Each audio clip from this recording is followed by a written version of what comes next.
బాగా సపోర్ట్ తీసుకోండి, ఒక గోడ సపోర్ట్ తీసుకోండి, చెట్టు సపోర్ట్ తీసుకోండి, ఇలా కూర్చోండి, హాయిగా కూర్చోవచ్చు.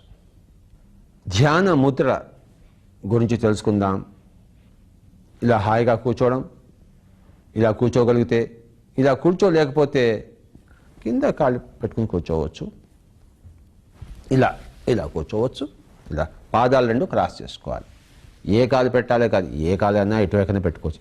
కుడి కాలికి ఎడమ కాలికి ఏం తేడా ఏమీ లేదు. లేదు ఇలా వ్రేళ్లలో వ్రేళ్ళు పెట్టుకోవాలి. కొంతమంది ఇలా పెట్టుకోవాలా, ఇలా పెట్టుకోవాలా, ఇలా పెట్టుకోవాలా అంటారు.